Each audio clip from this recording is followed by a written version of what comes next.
Y el objetivo de esta conferencia, de este foro, es precisamente contar con el conocimiento y la experiencia de un especialista, el subsecretario de América Latina y del Caribe. El señor doctor Marco Cerda, vicerrector administrativo de la universidad, dará la bienvenida a nuestro ilustre visitante.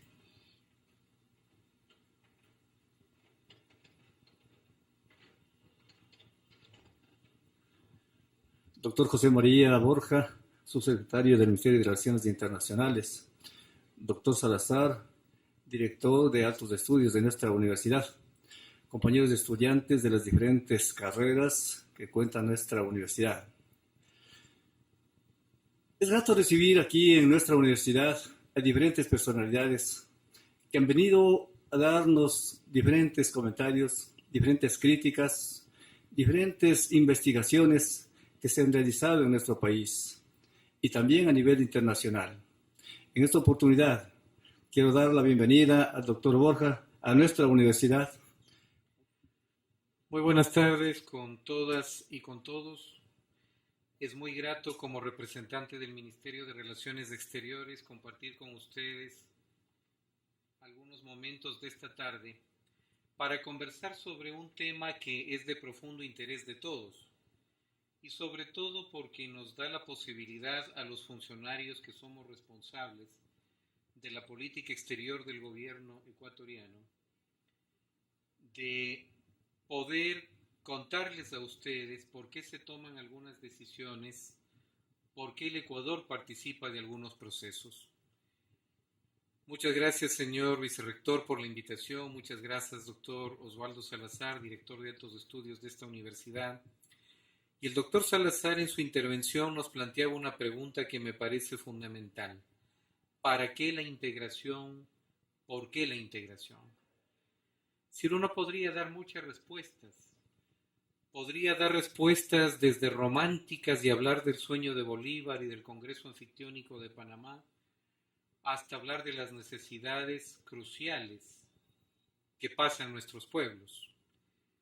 Yo quisiera concentrarme en esa respuesta solamente en un elemento. Nos integramos fundamentalmente para poder desarrollarnos como país. Es decir, la integración con nuestros vecinos o con países que están más allá de nuestras fronteras, pero en la subregión o en la región, tiene sentido en medida de que eso posibilite el desarrollo propio del Ecuador. Es decir, en medida de que contribuya a elevar el nivel de vida de nuestro pueblo. Ese es el objetivo por el que el Ecuador participa en un proceso de integración y ese es el objetivo también por el que cualquier otro país del mundo hace parte de un proceso de integración. La secuencia que vamos a presentar ahora procura seguir un orden más o menos lógico, es decir, ir desde los procesos más cercanos a nuestro país a aquellos que son más ambiciosos y en los que actualmente estamos apostando más para lograr lo que queremos, la unidad y la integración de la región. La comunidad andina, por favor tengan cuidado de no cometer un error que es bastante frecuente y que uno lee en la prensa y escucha en muchos medios, llamarle Comunidad Andina de Naciones. No, no se llama así, se llama Comunidad Andina. Eso de naciones se inventó algo y es un error que penosamente se lo repite sin ninguna consistencia. La comunidad andina, que antes fue el Acuerdo de Cartagena, nació con los 4 países que hoy la integran, es decir, si vamos de norte a sur, Colombia, Ecuador, Perú y Bolivia. Pero originalmente tenía 2 países más, Chile y Venezuela. Chile se retiró de lo que era el Acuerdo de Cartagena, hoy Comunidad Andina, cuando el general Pinochet dio un golpe de Estado sanguinario y cruento contra el gobierno legítimo del presidente socialista Allende.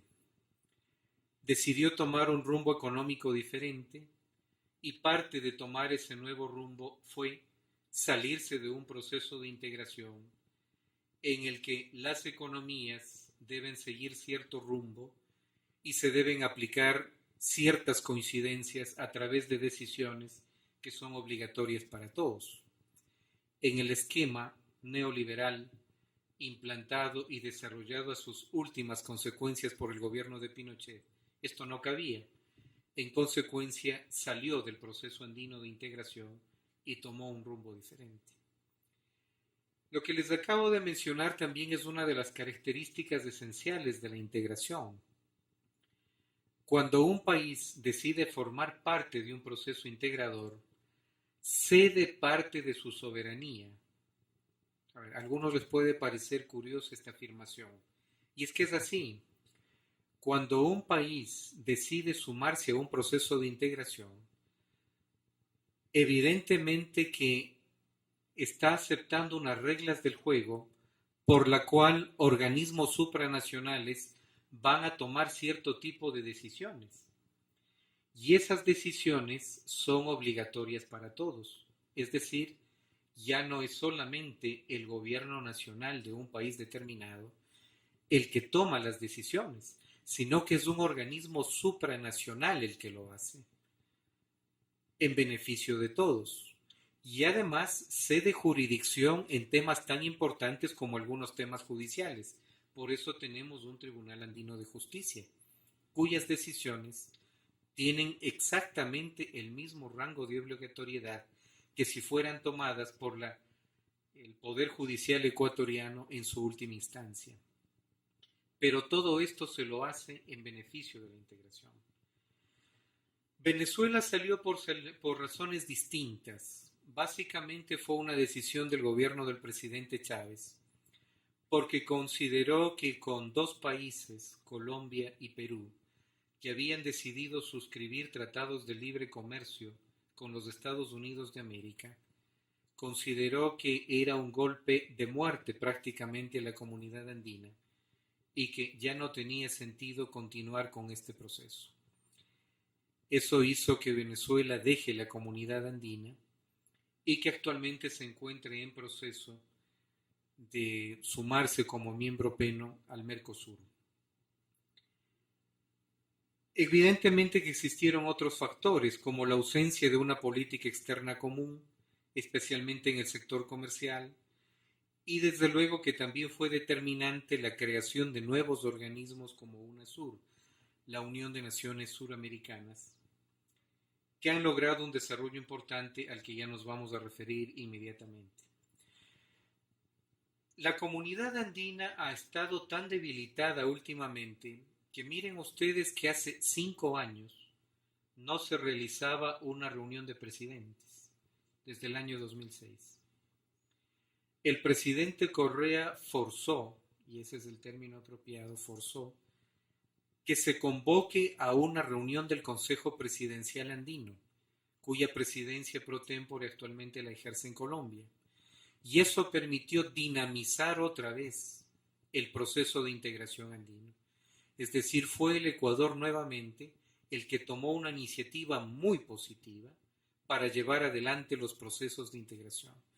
Esta reunión se llevó a cabo el 8 de noviembre, es decir, el mes pasado, en Bogotá, y entre varias resoluciones importantes, vale la pena destacar dos. Primero, una profunda reforma del sistema de integración. Es decir, se considera que la comunidad andina, tal como existe este momento, no nos es lo suficientemente útil y valedera como para los objetivos que perseguimos todos a nivel de la integración andina.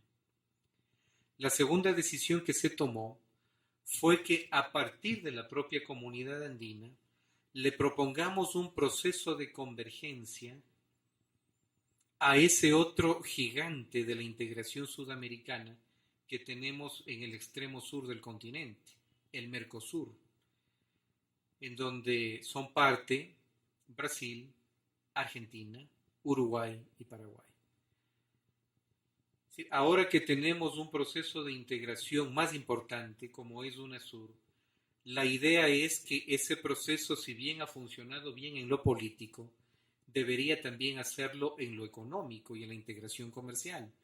Pero como ya tenemos dos subprocesos de integración en la región, la Comunidad Andina con 4 miembros y el Mercosur con otros 4 miembros, entonces parecería lo más adecuado que estos dos subprocesos se fusionen en uno solo y podamos llevar adelante un proceso de integración regional y comercial mucho más profundo. En todo caso, la comunidad andina sí ha dado pasos importantes en los últimos años, como es un desarrollo del sistema andino de integración, que es bastante complejo, incluso con un sistema judicial propio, la aprobación de una agenda estratégica andina que en mucho es iniciativa del Ecuador en 12 áreas de trabajo, que pasan por educación, ciencia, cultura, desarrollo tecnológico, salud, en fin, muchísimas áreas en las que se considera que si trabajamos profundamente podemos llegar a una real integración de nuestros pueblos. Los ministros de Desarrollo Social se han reunido y han desarrollado los objetivos andinos de desarrollo social y estructuraron también una estrategia andina de cohesión social. Y como nos encontramos en el año y el decenio de los pueblos afrodescendientes, un tema que es importante también en esta provincia, se decidió tener una agenda para los pueblos afrodescendientes de la región, haciendo realidad la ampliación de la participación ciudadana a este importante sector de la población. Se creó recientemente el Consejo Andino de Ministros de Cultura y de Culturas para que se encargue de recomendar, formular, definir y dar seguimiento a las políticas culturales andinas. Al final vamos a dejar un espacio para preguntas a fin de que ustedes puedan aclarar algún punto que consideren necesario. Siguiente, por favor. El Mercosur. El Mercosur, como ya les mencionaba, es un proceso también antiguo en el que se encuentran dos de las principales economías de Sudamérica, Brasil y Argentina, y dos países de un tamaño, digamos, más o menos comparable al del Ecuador, como son Uruguay y Paraguay. El Mercosur nace con la lógica de promover el libre comercio. La verdad es que casi todos los procesos de integración nacieron con esa lógica. Es decir, se consideraba que si seguíamos el modelo europeo de primero crear una zona de libre comercio, y me imagino que ustedes conocen qué es crear una zona de libre comercio, significa eliminar aranceles. Es decir, que un país puede exportar a otro país el producto que quiera, sin que el otro país, es decir, el que recibe la mercancía, le cobre aranceles por eso. Es decir, da lo mismo, digamos, para un productor de Ibarra exportar a Cuenca o Guayaquil que a Bogotá, a Lima o a Bolivia. Es decir, esa es la idea de una zona de libre comercio, que los productores puedan exportar hacia los otros países con cero aranceles. Y se consideraba que ese, y se considera aún que ese es el primer paso muy importante en la integración económica. El segundo paso, bastante más difícil de lograr, pero siempre posible y necesario, es tener un arancel externo común. ¿Qué significa eso? Que si Ecuador tiene un arancel, digamos, de 45% para la importación de vehículos, y Perú tiene un arancel del 15%, y Colombia tiene un 20%, y Bolivia tiene otro 15%, hay demasiada disparidad entre el arancel de 4 países que son de un mismo proceso de integración. Y para que nuestras economías se vayan equilibrando y para que nuestras economías vayan logrando homogenizarse e integrarse, ese arancel debe ser progresivamente parecido. Quiero decir, no es posible un acuerdo en el que decidamos, listo, en el 2012 igualamos los aranceles. Eso es impracticable. Pero sí nos podemos dar un plazo de 5 años, por ejemplo, y definimos que el arancel externo común de la comunidad andina para la importación de vehículos será 18%, por ejemplo. Eso sí es posible y eso sí es necesario. Y el ejemplo que he puesto de los vehículos, obviamente que es solo ilustrativo. esto es sumamente importante establecer un arancel común en todos los productos. Y desde luego que de los que más afectan a la vida de los pueblos es el arancel externo que tiene que ver con la importación de alimentos, materias primas y cereales. Es decir, si los 4 países andinos tenemos un arancel igual a la importación de granos procedente de Estados Unidos y un arancel igual para la importación de granos procedentes de Argentina, es obvio que nuestro proceso de integración será más sólido y más fuerte. Hacia eso propende la comunidad andina, pero debo decir con absoluta transparencia que en ese campo la comunidad andina no está bien. Tenemos demasiadas diferencias en el arancel externo, al punto que no tenemos en este momento un arancel externo común realmente válido y vigente. Y sobre todo el hecho de que 2 de nuestros miembros, Perú y Colombia, hayan optado por tener un tratado de libre comercio con los Estados Unidos, significa, digamos que, una política diferente, muy importante, que afecta al arancel externo común de nuestros países. La iniciativa del presidente Correa, esta de la convergencia entre la comunidad andina y el Mercosur, está ya planteada al Mercosur, se ha comunicado ya a los demás países de UNASUR, y en esto es muy importante señalar que hemos tenido una receptividad muy buena. De otra parte, también ustedes deben conocer que aunque los países del Mercosur son los 4 que ya he mencionado, el Mercosur desde hace años tiene una figura diferente, que se llama miembros asociados.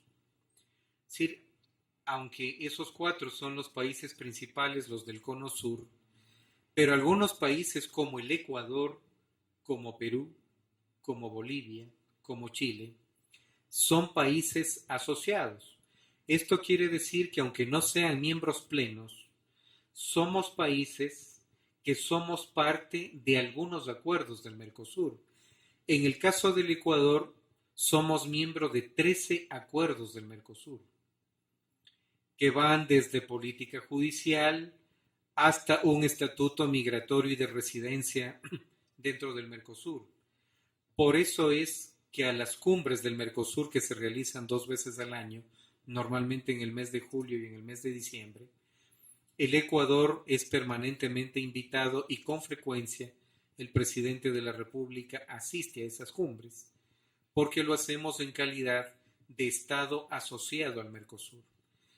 Pero el Mercosur, a partir de julio, en la cumbre de Asunción, de julio de este año, tomó una decisión que es ciertamente muy importante, y fue invitarle al Ecuador y a Bolivia a convertirse en miembros plenos del Mercosur. Es decir, nos han extendido una invitación para que el Mercosur ya no sea de 4, sino de 7.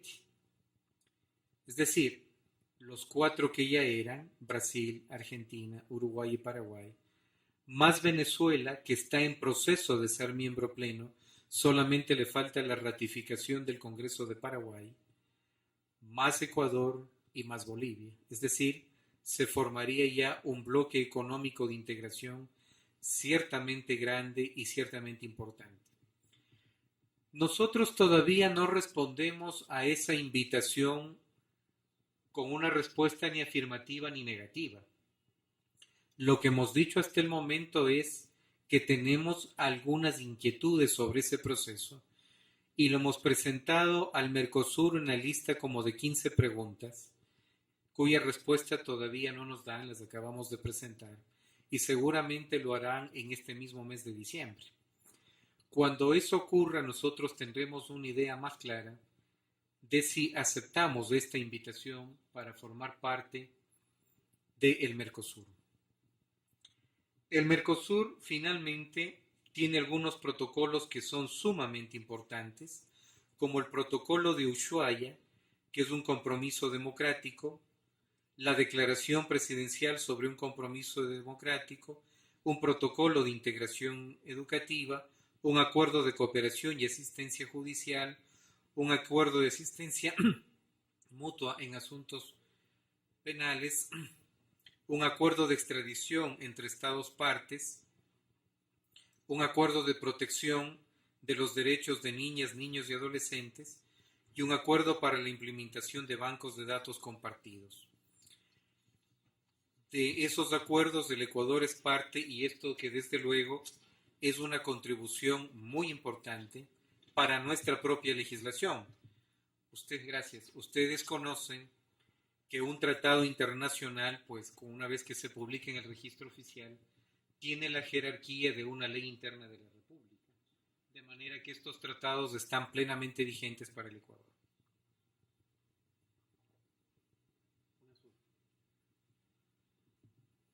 UNASUR, de esta seguramente ustedes están más familiarizados como lo está la mayor parte de la población del Ecuador. Y la razón es que nosotros hasta hace poco más de un año, hasta noviembre del año 2010, ocupamos la presidencia pro tempore de UNASUR. Es decir, el presidente Correa fue el presidente pro tempore de la Unión de Naciones Suramericanas. La Cancillería ecuatoriana ejercía la presidencia y la secretaría de UNASUR y nosotros fuimos responsables de ese proceso de integración durante, si formalmente es un año, en realidad lo fuimos durante año y medio, hasta que trasladamos la presidencia a Guyana. Guyana la ejerció entre noviembre del 2010 y noviembre del 2011 y la acaba de pasar, porque esto se hace por orden alfabético, a Paraguay. ¿Cuáles son los miembros de UNASUR? Todos los países de Sudamérica. A ver, repasemos un poco. Los 4 de la Comunidad Andina, es decir, Colombia, Ecuador, Perú y Bolivia. Los 4 del Mercosur. A ver, les he dicho algunas veces. Brasil, Argentina, Uruguay y Paraguay. Pero se nos quedan todavía afuera otros, ¿no es cierto? Entonces, en UNASUR también son parte Chile, Surinam, Guyana y Venezuela, obviamente. La verdad es que de Guyana y Surinam con frecuencia nos olvidamos que son países suramericanos. Esto se debe a que son países que, aunque están ubicados en Suramérica, son de una cultura diferente y de una lengua diferente. En Guyana la lengua oficial es inglés. ¿Y Surinam saben cuál es? Holandés. El holandés.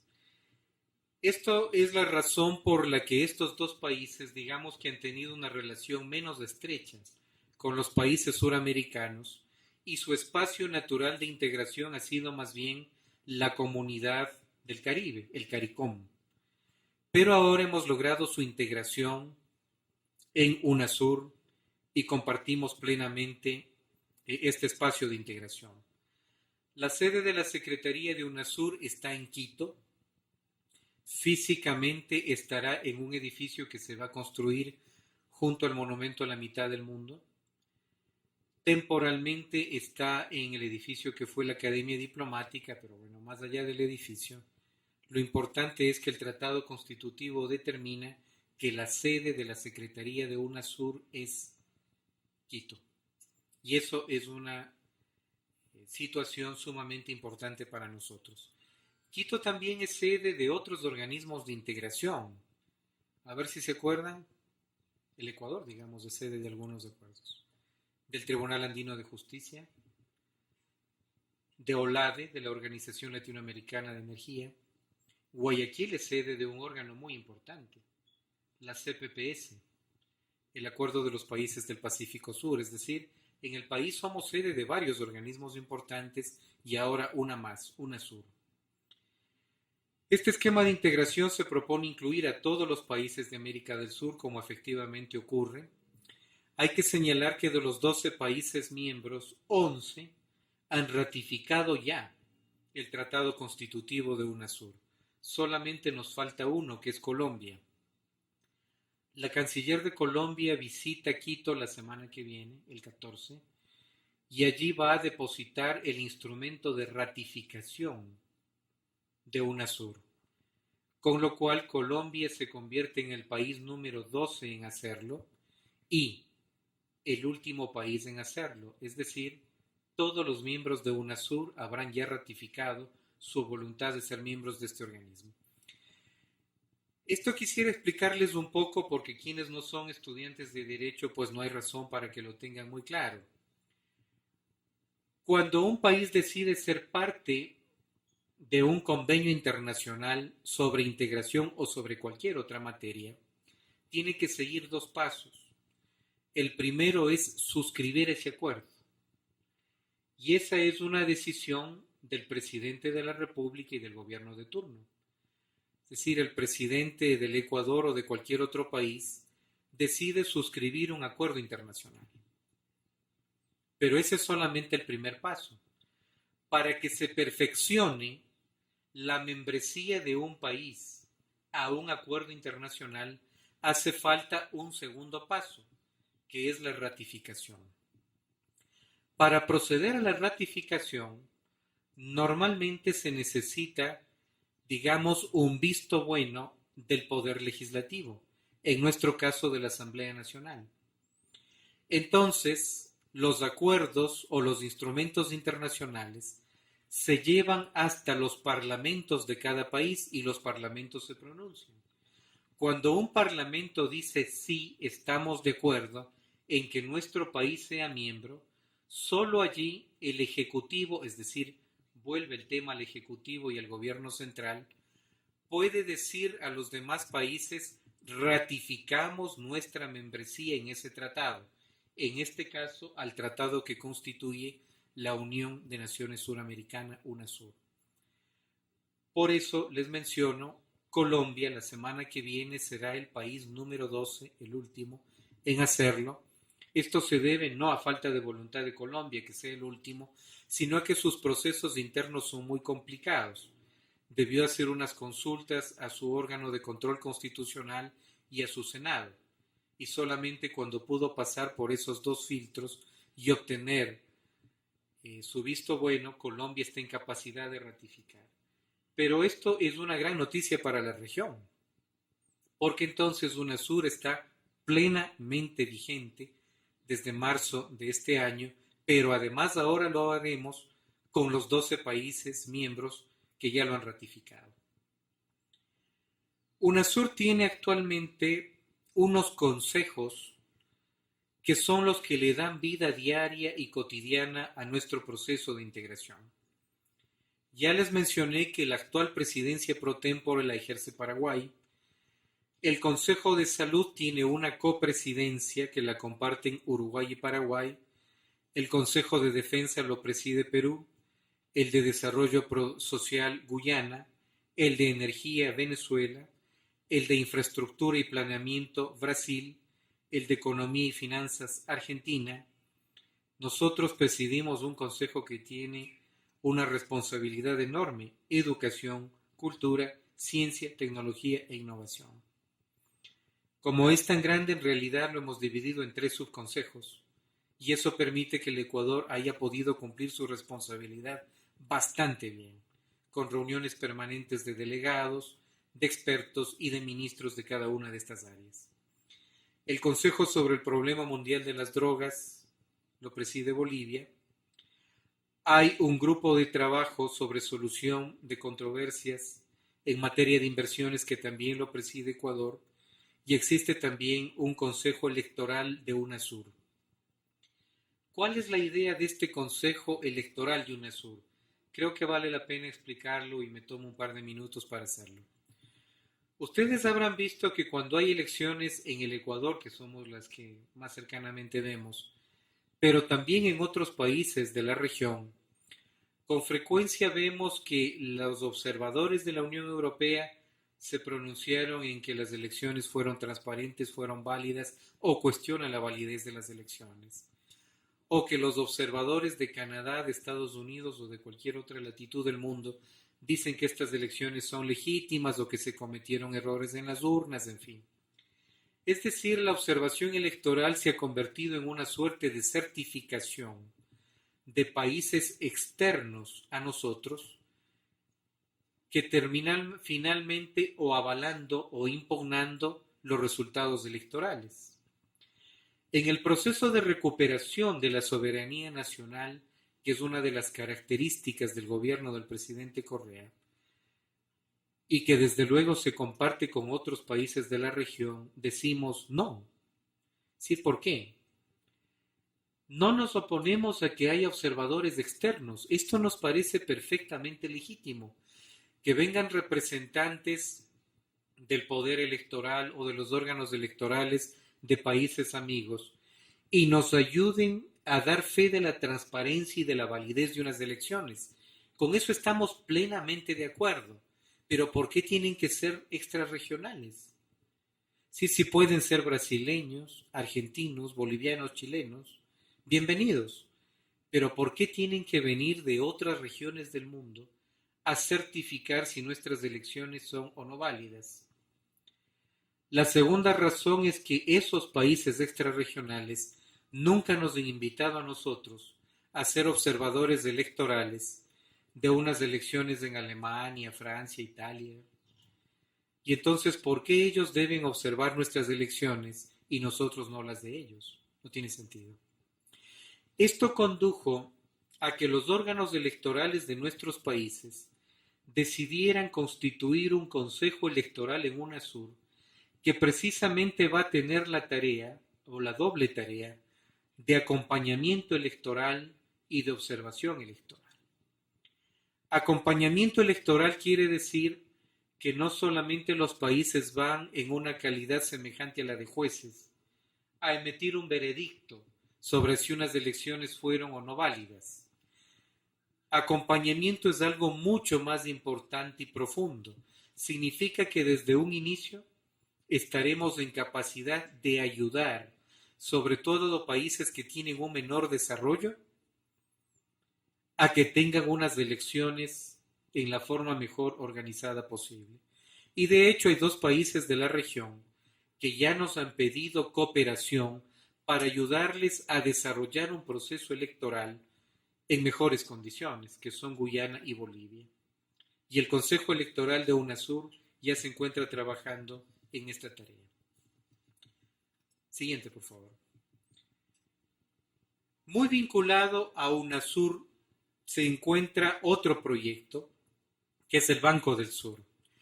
Este es otro de los sueños que ahora se convierten en realidad y que tienen que ver con la afirmación de la soberanía de nuestros países. Buena parte de las reservas monetarias de los países de América del Sur se encuentran o se encontraban en bancos de Europa, de Norteamérica o de otras latitudes del mundo. Digo se encontraban porque aunque una buena parte siguen permaneciendo allí, debido a la crisis económica que afecta al mundo desarrollado, cada vez nuestros bancos centrales consideran más peligroso mantener sus reservas en esas latitudes del mundo. Si uno compara la situación económica de Europa y de Norteamérica con la de Sudamérica, puede ver que aquí tenemos mucho más estabilidad, que aquí todavía tenemos niveles de desarrollo sumamente altos e importantes.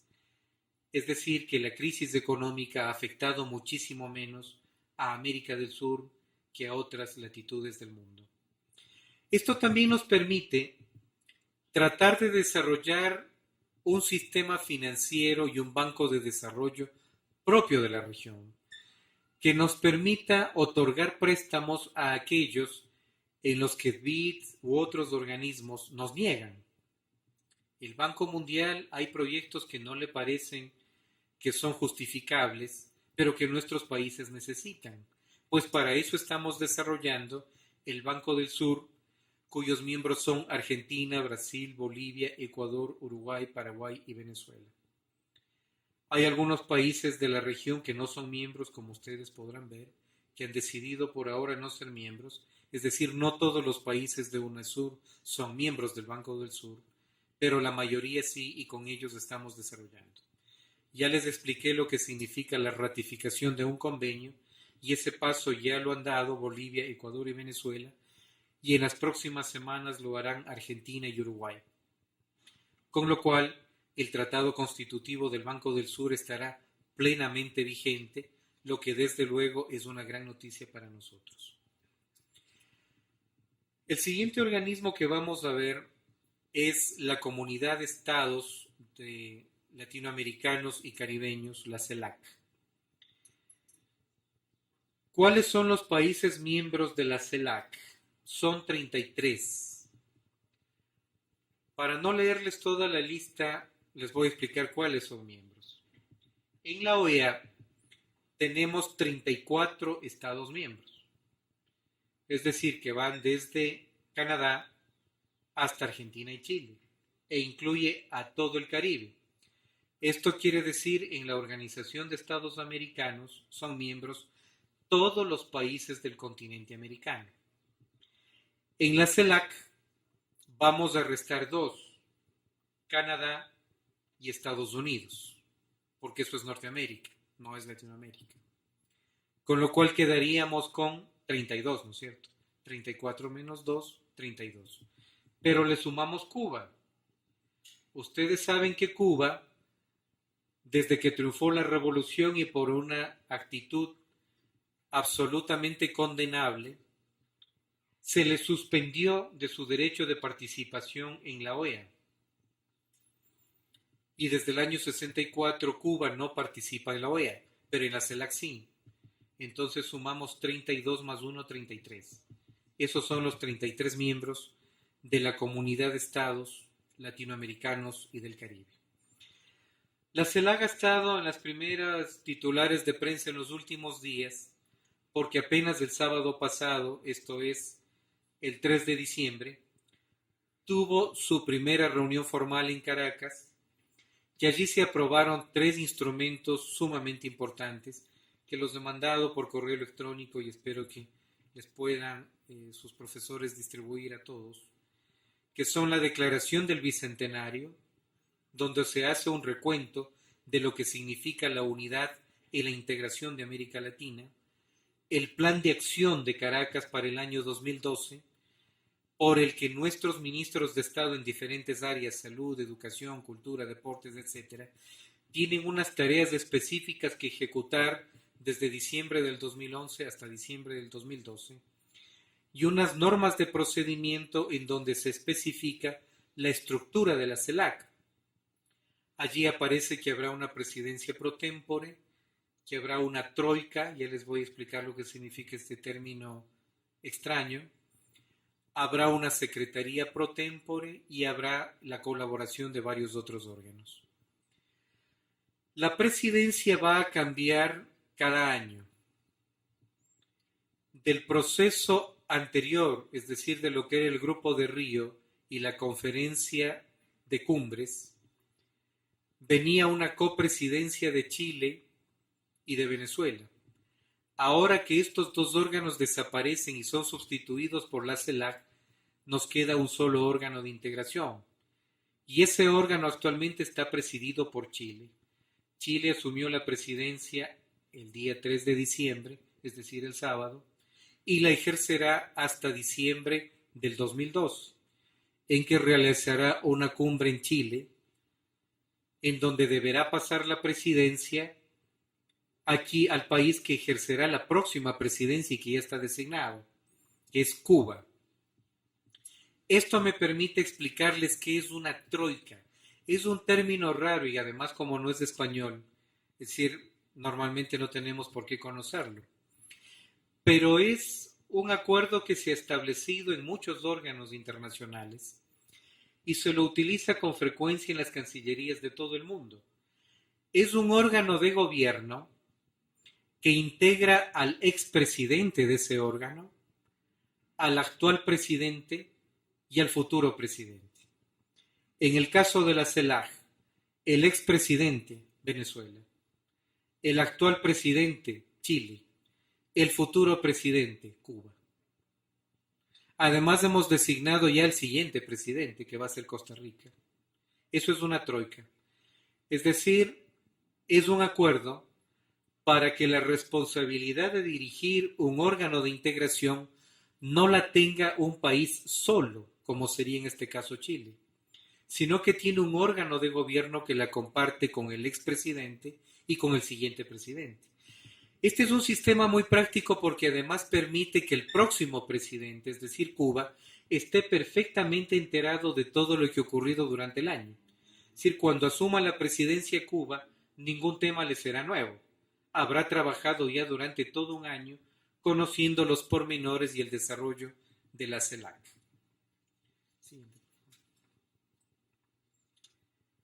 Otro órgano de integración sumamente importante en la región, penosamente menos conocido, es el Tratado de Cooperación Amazónica.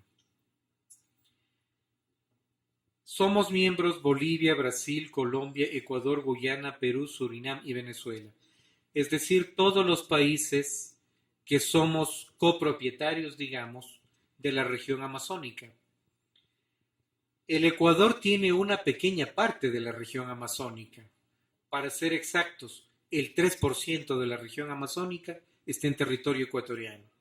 Pero por ese 3% somos miembros de la ODCA, del Tratado de Cooperación Amazónica, y desde luego que participamos en todas sus decisiones.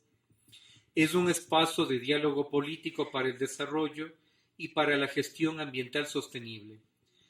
Busca el beneficio de las poblaciones amazónicas con la ejecución de proyectos de cooperación internacional no reembolsables. Para las personas que tienen dudas sobre qué tan importante es participar en órganos de integración, les puedo dar un dato que espero les resulte interesante. Cuando un país es miembro de un tratado internacional, tiene que hacer un aporte económico para que ese órgano de integración funcione, ¿no es cierto? Porque un órgano de integración necesita sede, empleados, etc. Y entonces los países que son miembros deben tener una contribución económica para que esto funcione. Nosotros contribuimos anualmente con la ODCA con $71,000 anuales. $71,000 por año. Y recibimos de parte de la ODCA 7,5 millones anuales, que son destinados al desarrollo de la Amazonía ecuatoriana. Es decir, si alguien tiene dudas de qué tan útil es pertenecer a órganos de integración, ahí tienen un solo ejemplo de lo positivo que resulta para lo que hablamos al principio, para lo que el doctor Salazar preguntó al inicio. ¿Para qué la integración? Para el desarrollo. Esa es la respuesta, para el desarrollo de nuestros países y sobre todo de los estratos más pobres. En la ODCA también tenemos una nueva agenda estratégica de cooperación y hemos diseñado un reglamento de navegación comercial en los ríos amazónicos que todavía no entra en vigencia. Nos falta todavía el acuerdo de un país, pero nosotros esperamos que en el primer trimestre del año que viene, del 2002, podamos tener un acuerdo pleno en esta materia y en consecuencia habremos dado un paso histórico: la libre navegación de los 8 países de la ODCA por los ríos amazónicos. La iniciativa Yasuní TT, seguramente una de las más emblemáticas para el gobierno, y no solo para el gobierno, yo diría que para la sociedad ecuatoriana en su conjunto, ha sido aprobada en varias instancias de este organismo. La hemos presentado desde en el Consejo de Cooperación Amazónica, que me correspondió hacerlo el año pasado. Lo hemos hecho en todas las instancias del Tratado de Cooperación Amazónica y en la última reunión de ministros de Relaciones Exteriores de Manaus, que se realizó en noviembre pasado, también lo hizo el canciller del Ecuador. Es decir, tenemos el pleno apoyo de todos los miembros amazónicos a esta iniciativa tan emblemática e importante para nuestros países. Tenemos luego otro acuerdo de integración sumamente importante también, la Alianza Bolivariana para los Pueblos de Nuestra América, el ALBA. El ALBA no solamente tiene un nombre, que es ese, Alianza Bolivariana para los Pueblos de Nuestra América, tiene también un apellido, Tratado de Cooperación de los Pueblos. A esto que le llamo apellido, Se lo debemos al presidente de Bolivia, al presidente Evo Morales, que con mucha lógica y visión política nos planteó en una reunión de hace 4 años. ¿Y por qué nos vamos a circunscribir a tener un acuerdo puramente político? Tengamos también un acuerdo comercial, pero no un acuerdo comercial como son la mayoría, en la que se negocia quién gana qué. Es decir, yo me gano tu mercado y te cierro el mío en todo lo posible. ¿Qué te puedo vender, pero hago lo posible por no comprarte? La mayoría de acuerdos comerciales son así. Aquí se trata de otra lógica completamente distinta. ¿Cómo puedo ayudar a tu desarrollo? ¿Cómo puedo ayudar a eso para que el nivel de vida de tu población se eleve? Es decir, no es una lógica de libre cambio de ninguna manera. Una característica muy importante del ALBA es que no se circunscribe a una región geográfica determinada. Si ustedes vean que todos los demás tienen una posición geográfica, ¿no es cierto? La Comunidad Andina, el Mercosur, UNASUR, la CELAC, todos tienen un área geográfica específica. El ALBA no. Del ALBA son miembros países que están en el Caribe, como Antigua y Barbuda, como San Vicente y las Granadinas, países que están en Suramérica, como es el caso de Bolivia, de Ecuador y de Venezuela, y países que están en Centroamérica, como es el caso de Nicaragua. Antes estuvo también Honduras, pero desde ese golpe de Estado que se dio contra el presidente Zelaya, pues Honduras dejó de ser miembro del ALBA. Es una alianza política, económica y social que defiende la independencia, la autodeterminación, la identidad de los pueblos de los países que la integran. Se fundamenta en la solidaridad, la complementariedad, la justicia y la cooperación. Siguiente. El ALBA tiene también un banco, del que Ecuador no es miembro. Ecuador no suscribió el acta fundacional porque el gobierno del Ecuador consideró que todavía no estaba suficientemente claro hacia dónde va. Además, nosotros quisiéramos ver que primero se desarrolle el Banco del Sur, de UNASUR. En todo caso, se trata de un organismo que fue creado más o menos con los mismos objetivos del Banco del Sur, es decir, para apoyar el desarrollo económico y social sostenible, reducir la pobreza y las asimetrías, fortalecer la integración, promover un intercambio económico justo, dinámico, armónico y equitativo entre los países del ALBA. Siguiente, por favor. La Asociación Latinoamericana de Integración, la ALADI, es un organismo bastante más antiguo. La integran Argentina, Bolivia, Brasil, Chile, Colombia, Cuba, Ecuador, México, Nicaragua, Paraguay, Perú, Uruguay y Venezuela. Representa en su conjunto 20 millones de kilómetros cuadrados y más de 500 millones de habitantes. De la ALADI han solicitado ser miembros Panamá y Guatemala. La sede de la ALADI se encuentra en Montevideo, en Uruguay, y se ha convertido en el organismo que se encarga de registrar y de hacer un seguimiento de los principales acuerdos de integración suramericana.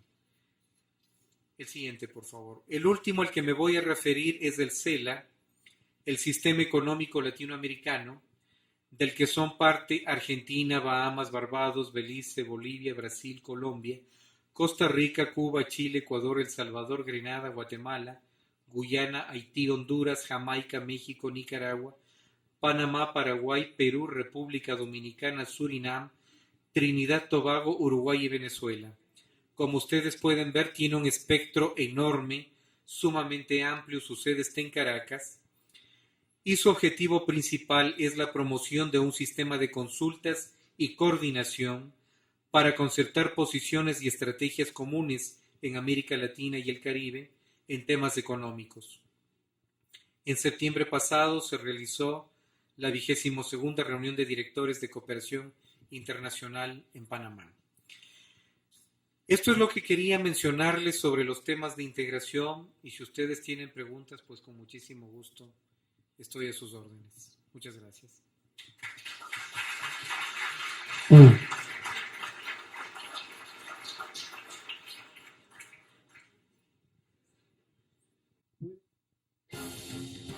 Desde 1986, la Universidad Técnica del Norte produce conocimiento científico, tecnológico, técnico y cultural. Brinda una educación integral.